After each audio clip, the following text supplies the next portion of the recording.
हमारा सन और बाकी के जो भी स्टार्स है, ये सब एक वास्ट कलेक्शन ऑफ स्टार्स में आते हैं, जिसे हम कहते हैं हमारी मिल्की वे गैलेक्सी। दरअसल ये मिल्की वे गैलेक्सी पहले समझते थे कि सिर्फ ये ही पूरा यूनिवर्स है, लेकिन सबसे पहला क्वेश्चन पुट आउट किया 1924 में एडविन हब्बल ने सोचा कि क्यों ना देखा जाए कि क्या कोई और भी यूनिवर्स है। उन्होंने तो सिर्फ यूनिवर्स की जानकारी ली थी, लेकिन उन्हें दूसरी गैलेक्सीज भी देखी, लेकिन किसी ने भी उनका सपोर्ट नहीं किया।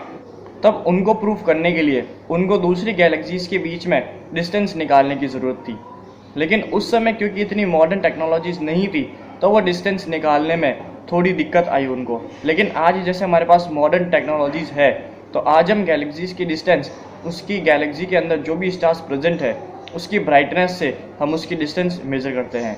दरअसल स्टार्स की भी दो फैक्टर हम मेज़र करते हैं, एक लुमिनसिटी और एक वो हमसे कितना दूर है। दरअसल हमसे एक स्टार जितना दूर होगा उसकी ब्राइटनेस उतनी कम दिखेगी, और उसकी ब्राइटनेस को ही लेके हम एक गैलेक्सी के बीच के डिस्टेंस को मेज़र करते हैं। लेकिन उस समय भी एडविन हम्बल ने 9 गैलेक्सीज के बीच का डिफरेंस निकाल लिया था। दरअसल अब तो हम ये जानते हैं कि 100,000 मिलियंस गैलेक्सी में से एक गैलेक्सी हमारी भी है, और हर गैलेक्सी में मिलियंस ऑफ स्टार्स रहते हैं। दरअसल हमारी जो गैलेक्सी है इसके बहुत सारे स्पाइरल आर्म्स हैं। इस स्पाइरल आर्म में से एक स्पाइरल आर्म की एज पे है हमारा सन। दरअसल हमारा सन एक येलो स्टार है जो कि एक ऑर्डिनरी साइज का है और एक एवरेज सा स्टार है। दरअसल एरिस्टोटल और पॉल्टेमी की वजह से हम ये तो जान गए थे कि हमारी अर्थ यूनिवर्स का सेंटर नहीं है। दरअसल स्टार्स हमसे इतना दूर होते हैं कि हम सिर्फ उनको एक पिन पॉइंट में देख सकते हैं, तो हम स्टार्स की साइज और शेप और उनकी कैरेक्टरिस्टिक्स को कैसे जान लेते हैं। दरअसल स्टार्स की एक मेन फीचर होता है कि स्टार्स अलग अलग कलर्स की लाइट एमिट करते हैं, और न्यूटन ने डिस्कवर किया कि जब भी सन की लाइट एक प्रिज्म से निकलेगी तो वो स्पेक्ट्र होके रेनबो के कलर में स्पेक्ट्रम बनाएगी। ऐसे ही जब डिफरेंट गैलेक्सीज के स्टार्स की लाइट जब स्पेक्ट्रम होती है, उससे कुछ कलर्स फीचर हो जाते हैं और कुछ डिसअपीयर भी हो जाते हैं। उससे हम स्टार्स की केमिकल कंपाउंडिंग जान सकते हैं। उस केमिकल कंपाउंडिंग के कारण हम ये भी जान सकते हैं कि वो स्टार्स किन किन कंपोनेंट से बना है। दरअसल 1920 में साइंटिस्ट ने इस लाइट ऑफ स्पेक्ट्रम के एक्सपेरिमेंट्स को यूज़ करना शुरू किया और स्टार्स को देखना शुरू किया।